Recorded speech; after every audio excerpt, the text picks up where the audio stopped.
Saudações a todos.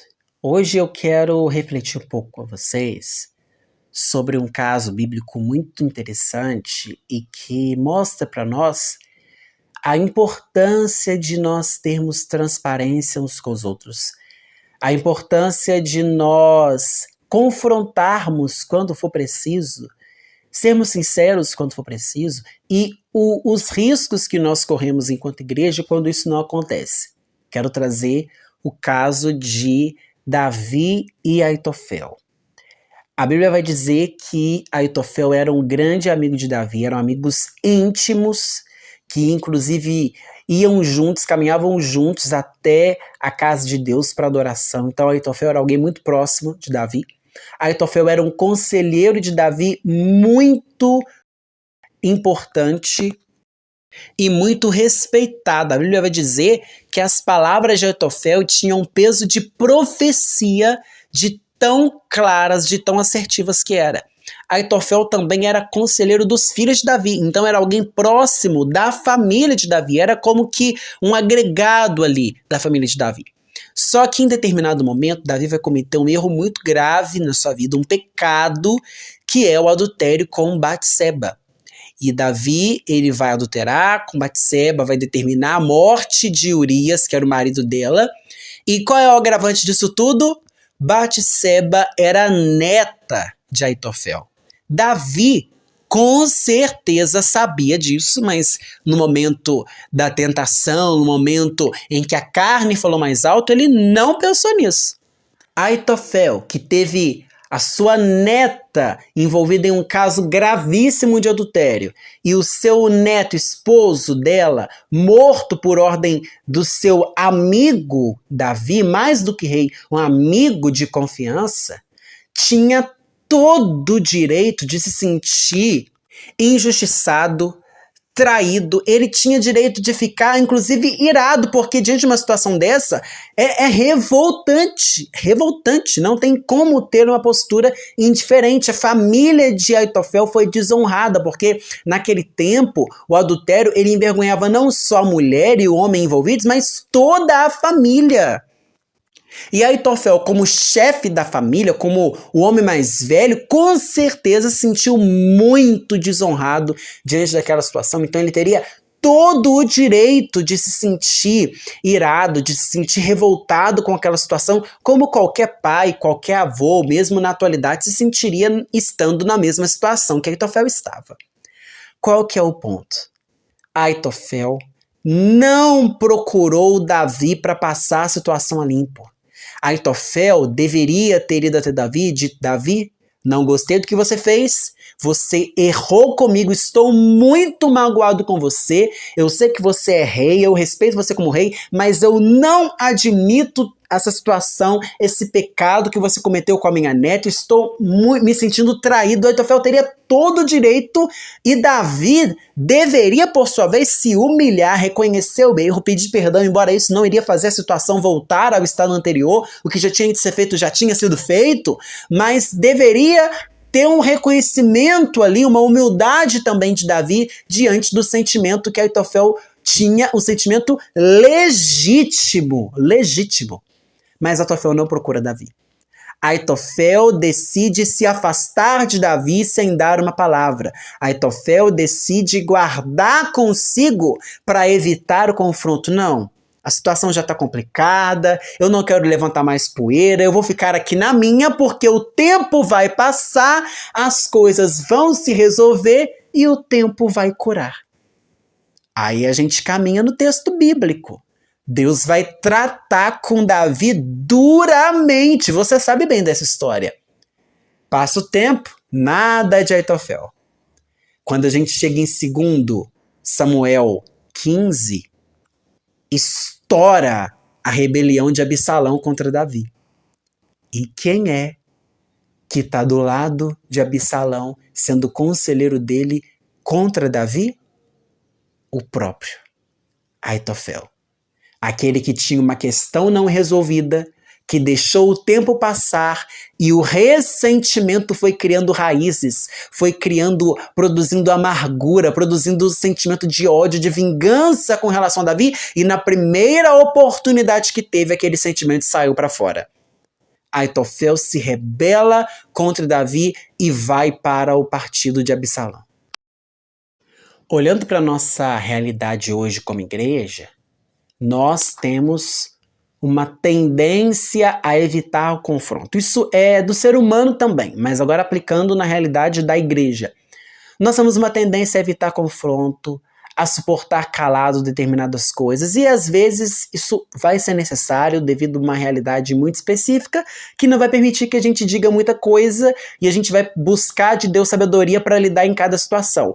Mas via de regra, sempre que você for ofendido, que alguém fizer algo que causou um sentimento legítimo em você de revolta, não, fulano não poderia ter feito isso, não poderia ter falado daquilo, errou comigo, mentiu contra mim, me caluniou, disse uma palavra que me ofendeu, interpretou errado uma fala que eu falei, tudo isso, você que recebeu essa afronta, ou essa calúnia, ou essa palavra, você tem não só o direito, mas a obrigação de ir até a outra parte e resolver a situação pessoalmente.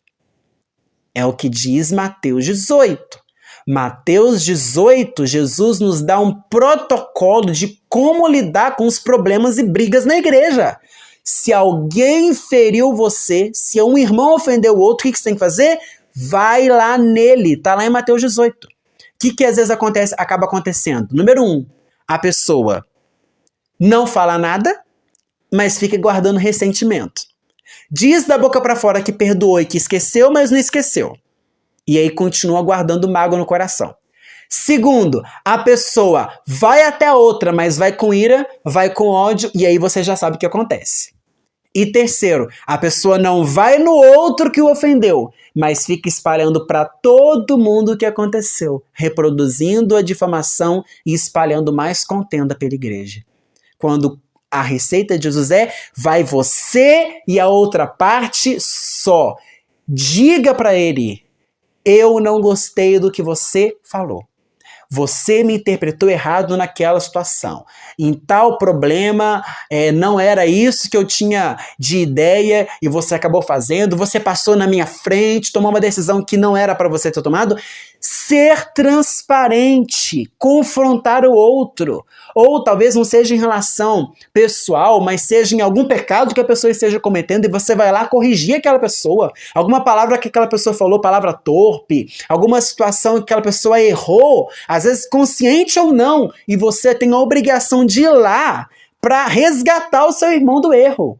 Você não está indo como juiz, você não está indo com 3, 4 pedras para tirar, para condenar o outro, você está indo na tentativa de reconciliar. E é por isso que Paulo vai dizer que nós temos que falar a verdade uns aos outros em amor.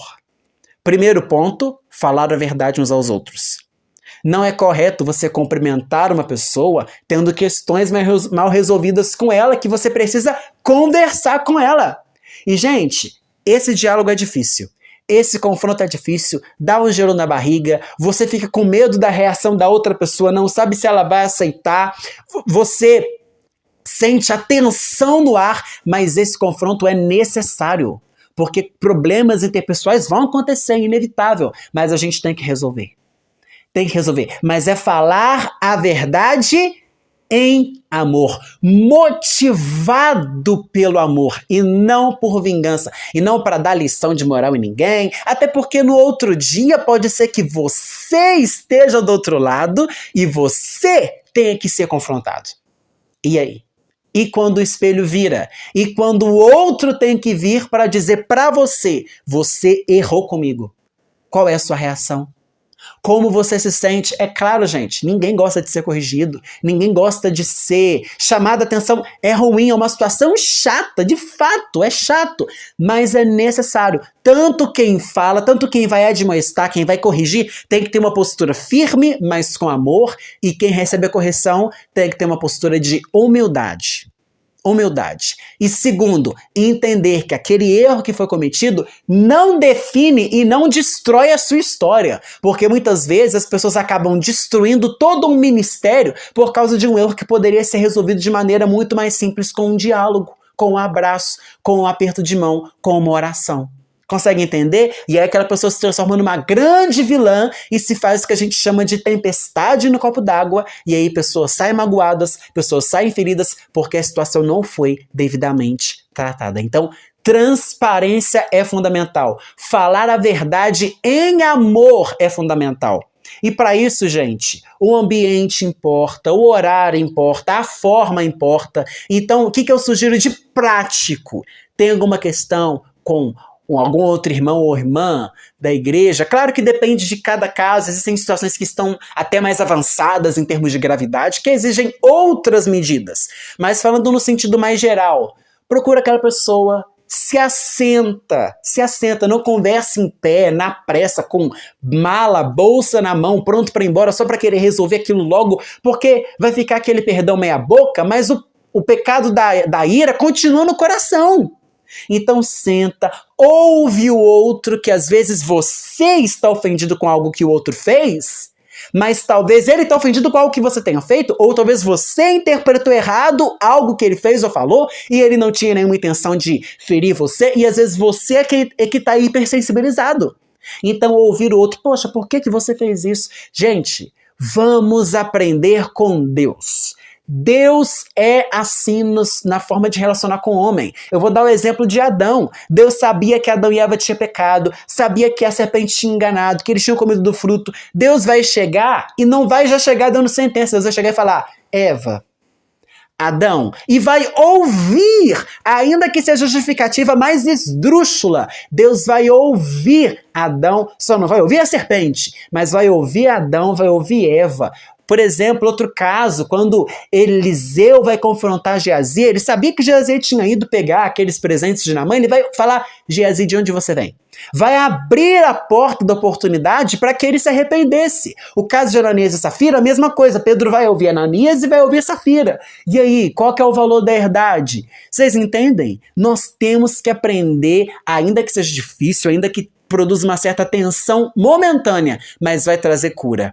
Agora, a omissão, a tentativa de evitar o confronto ou se blindar do confronto pode produzir uma certa sensação de tranquilidade naquele momento, mas a longo prazo vai produzir muito mais destruição, muito mais indiferença, muito mais frieza nos relacionamentos e ressentimento. E o ressentimento, gente, não fica guardado para sempre. É igual panela de pressão. Uma hora vai estourar. E antes que o problema fique de maneira tão grave que não tenha como ser resolvido, a não ser separando cada um por um lado, que a gente consiga resolver no caminho as nossas questões uns com os outros, falando a verdade em amor.